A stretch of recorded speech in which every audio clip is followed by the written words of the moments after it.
Olá, pessoal. O meu grupo ficou responsável por apresentar o artigo sobre poluição hídrica do componente curricular poluição ambiental. Os componentes são Euzenilda, Clara Maria, Letícia e Priscila.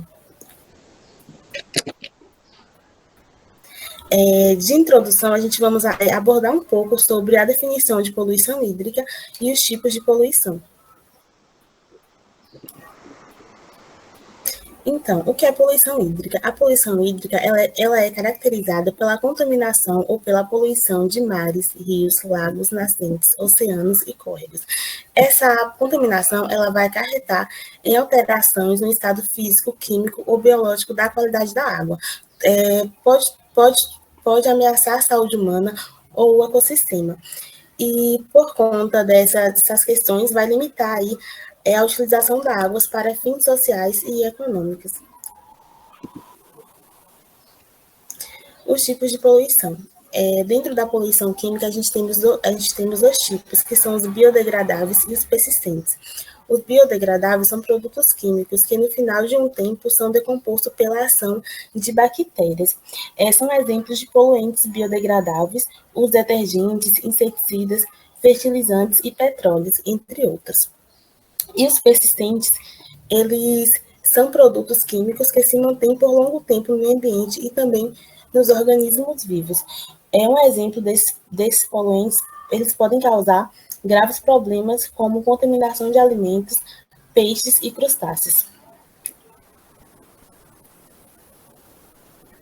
Poluição física também, a gente temos dois tipos, que são a poluição térmica e a poluição por resíduo sólido. A poluição térmica, ela é decorrente do deslocamento de, de rios da água aquecidos usados no processo de refrigeração, refinarias, siderúrgicas e usinas termoelétricas.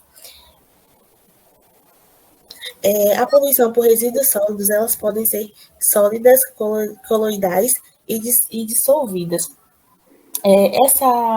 Essa produção por resíduos sólidos, né, eles podem ser provocados por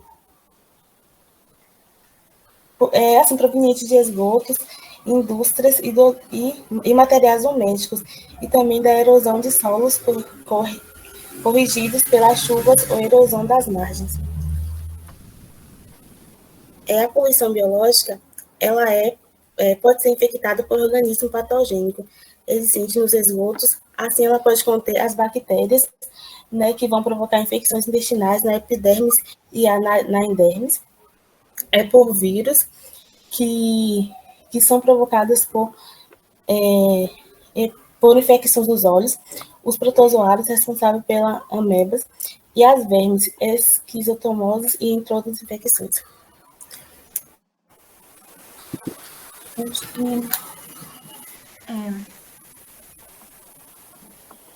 Depois de entender o que é poluição hídrica, nós trouxemos alguns acontecimentos,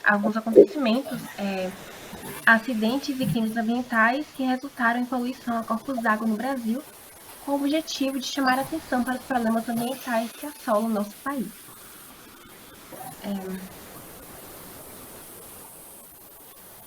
A Baía de Guanabara já foi cenário de 3 grandes desastres ambientais, o primeiro na década de 70 e os outros em 1997 e 2000.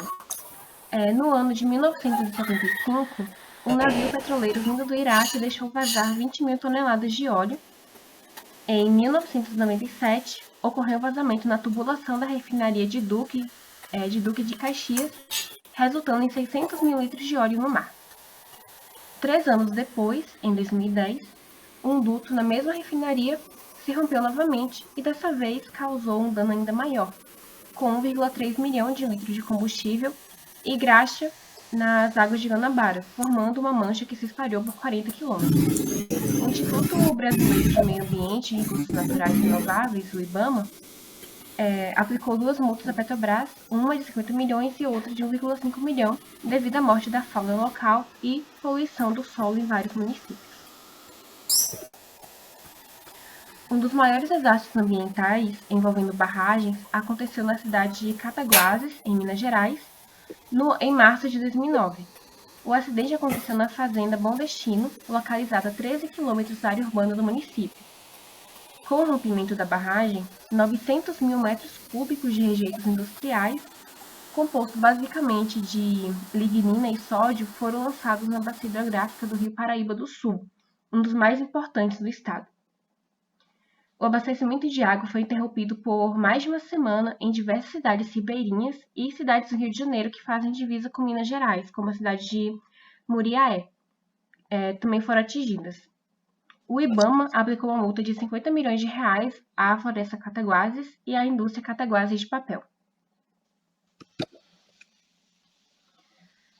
No ano de 2011, houve vazamento de uma grande quantidade de óleo no Rio de Janeiro. A empresa Chevron despejou no mar cerca de 3.000 barris de petróleo, provocando uma mancha de 160 quilômetros de extensão. Animais foram mortos e o IBAMA aplicou 2 multas à empresa, totalizando 60 milhões. A Chevron também foi obrigada a pagar a indenização de 95 milhões de reais ao governo brasileiro pelos danos ambientais. A barragem do Fundão, em Mariana, no estado de Minas Gerais, rompeu no dia 5 de novembro de 2015. A tragédia é considerada um dos principais desastres ambientais da história do país, com mais de 50 milhões de metros cúbicos de lama lançados na bacia hidrográfica do Rio Doce. A estrutura era operada pela mineradora Samarco, que faz parte da Vale. A lama causou a morte de 19 pessoas e mudou a vida de outras 500 mil das mais de 40 cidades entre Minas Gerais e Espírito Santo, que foram atingidas pelo vazamento. Toneladas de peixe morreram e a qualidade da água das regiões próximas foi prejudicada. Também foram destruídos mais de 1.775 hectares de margens da baía do Rio Doce, sendo 324 do bioma da Mata Atlântica.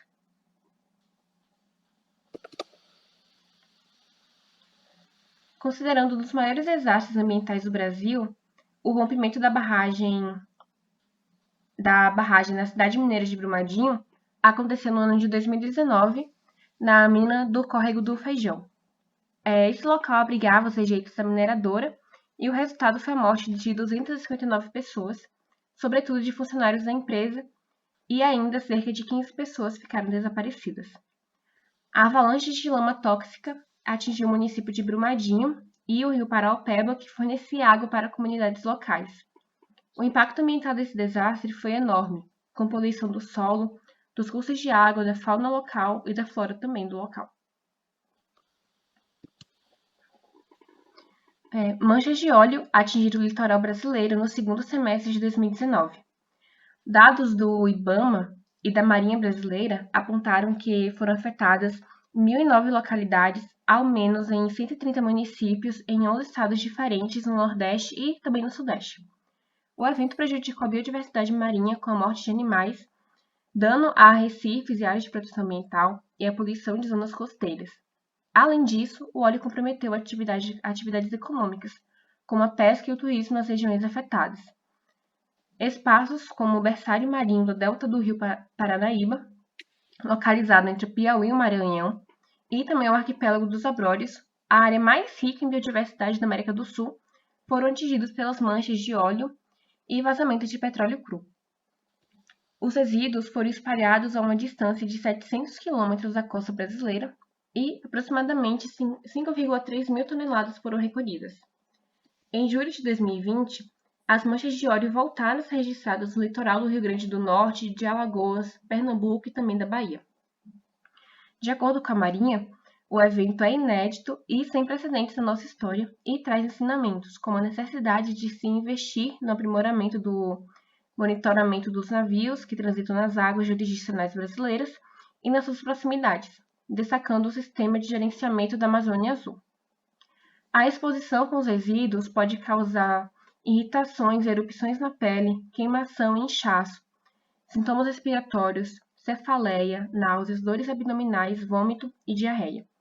Segundo pesquisadores da Fiocruz, o efeito mais temido a longo prazo é a ocorrência de câncer, já que o benzeno, um dos hidrocarbonetos, é comprovadamente cancerígeno. Os efeitos envolvem diretamente as comunidades atingidas e os grupos prioritários, como pescadores, marisqueiros e grávidas, incluindo também profissionais e voluntários envolvidos na retirada do óleo.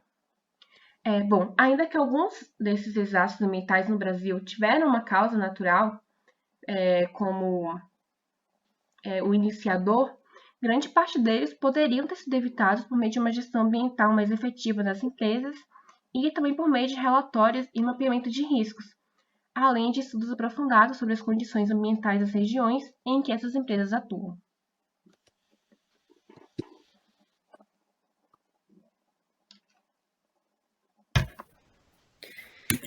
O impacto causado pela poluição hídrica, ele está espalhado em diversos setores e em várias escalas.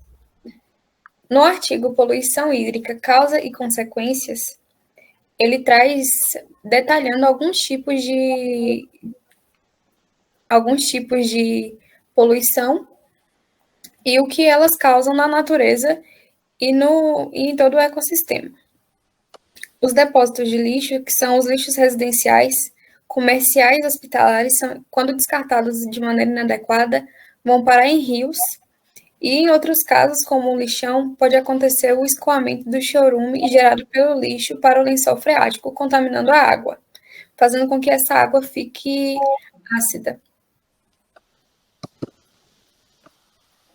A mineração, como a Letícia já falou, ela é conhecida pelos impactos no meio ambiente. Ainda que não haja um acidente, a mineração ela gera acúmulo de metais, torna a água mais ácida, aumenta a turbidez, leva ao desmatamento, que consequentemente acaba levando a processos erosivos, tornando o ambiente mais lamacento ou mais arenoso, dependendo do local.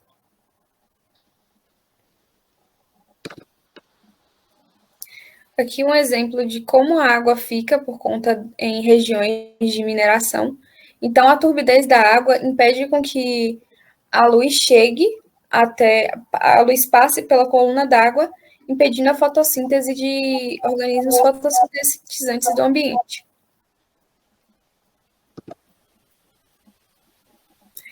A agricultura também pode trazer malefícios por conta do uso desenfreado de praguicidas.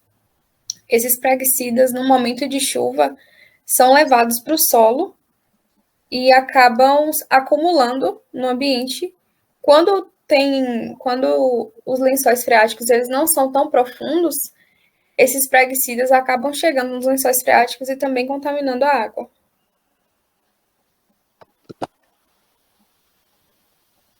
As indústrias são uma grande fonte de poluição, em diversas formas de poluição atmosférica, mas na poluição hídrica, ela leva à poluição térmica.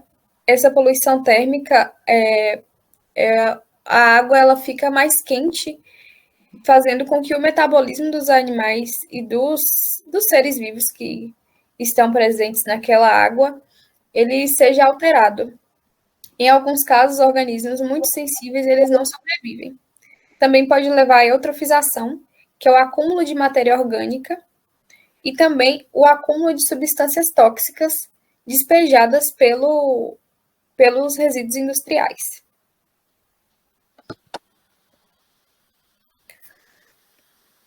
Pode passar. As navegações também são fonte de poluição hídrica. No mar, ocorre muitos noticiários de vazamento durante o transporte, o deslocamento desses navios. Vazamento de óleo, também ocorre a lavagem dos tanques dos navios e outros casos ocorrem acidentes. Também um problema relacionado à navegação é como o descarte de lixo de cruzeiros eles são feitos. Não tem uma forma adequada de ser feita, não há uma separação, então esse lixo ele é jogado no mar.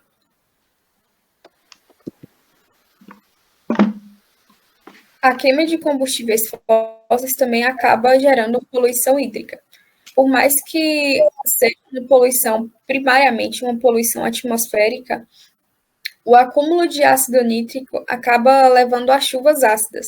Essas chuvas ácidas, as nuvens com esse acúmulo de ácido nítrico, elas se deslocam, podendo contaminar rios e fontes de água. Que também, a imagem mais ampliada, podendo observar que, além da acidificação da água, também pode levar ao acúmulo de alumínio no solo. Em outro artigo, que detalha sobre o lixo no mar, ele fala sobre os problemas causados pelo descarte inadequado, fazendo com que os animais eles acabem ingerindo plástico. Além disso, tem um emaranhamento de animais, então os animais eles ficam presos em de pesca, fazendo com que alguns eles não sobrevivam, dependendo de como ocorrer o acidente. Também leva à degradação da qualidade estética das praias e zonas costeiras.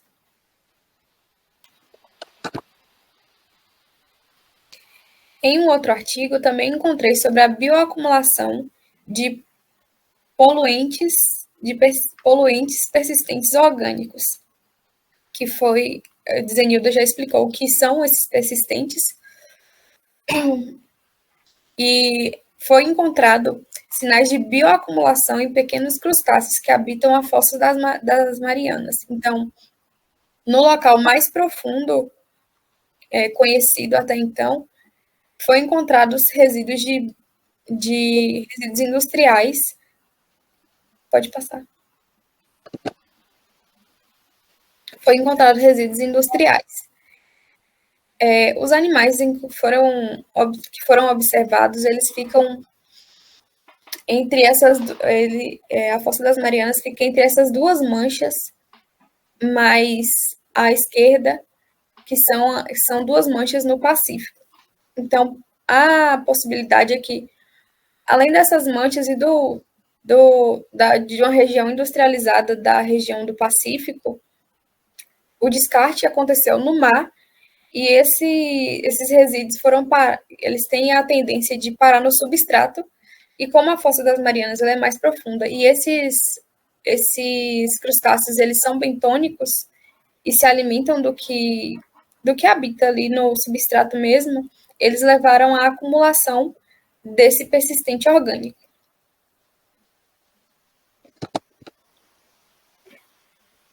Bom, os métodos de despoluição, existem vários métodos atualmente para poder despoluir os rios, já que é um problema muito sério e muito frequente, e que a gente precisa cuidar para evitar que tenha mais prejuízo com os ecossistemas e com os outros meios ambientes, né? Já que essa poluição hídrica está sendo um dos principais fatores de destruição ambiental da atualidade. Um método de despoluição é a flotação.